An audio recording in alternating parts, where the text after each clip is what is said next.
Si les premières phrases de cette vidéo étaient en anglais, plusieurs personnes auraient déjà zappé.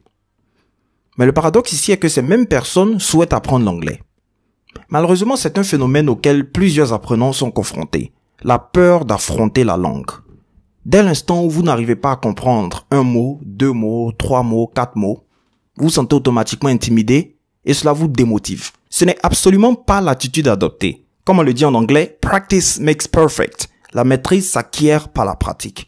Donc ce n'est pas du jour au lendemain que vous allez développer votre listening, votre speaking fluency. C'est à travers le temps. À travers déjà ce premier contact-là qu'il faut établir avec la langue. N'ayez pas peur de l'affronter. N'ayez pas peur de vous exprimer. N'ayez pas peur d'écouter. N'ayez pas peur de faire face à vos insuffisances. Sinon, vous serez bloqué dans une zone d'anxiété dans laquelle se retrouvent toutes les personnes qui finalement n'arrivent jamais à avancer lorsqu'elles apprennent des langues étrangères. Ou pire, certaines personnes tombent dans les extrêmes et présentent les symptômes de ce qu'on appelle la xénoglossophobie. Xénoglossophobia, c'est la phobie des langues étrangères. C'est ainsi que vous allez voir certaines personnes qui, après s'être heurtées à la complexité de la langue, se sont carrément versées dans une attitude d'aversion définitive.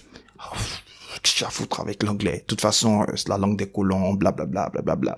Vous connaissez certainement des personnes qui sortent des arguments comme ça. Alors, taguez une personne qui souffre de la xénoglossophobie. Mais bon, ce sont des pathologies linguistiques que les linguistes appliqués que nous sommes traitons avec beaucoup d'efficacité. Raison de plus pour vous inscrire à ma formation. Pause publicitaire.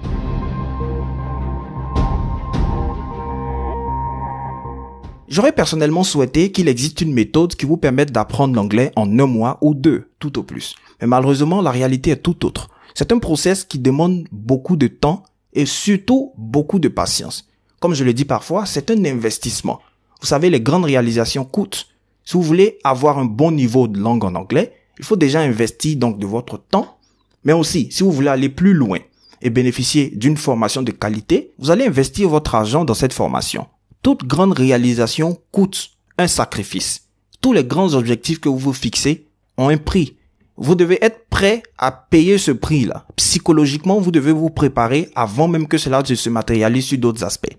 L'éducation coûte, comme on le dit. Quelqu'un disait que si vous pensez que l'éducation coûte trop cher, essayez l'ignorance. Donc si aujourd'hui je vous pose la question de savoir, quel sacrifice êtes-vous prêt à faire pour apprendre l'anglais? Vous devez être à même de répondre à cette question.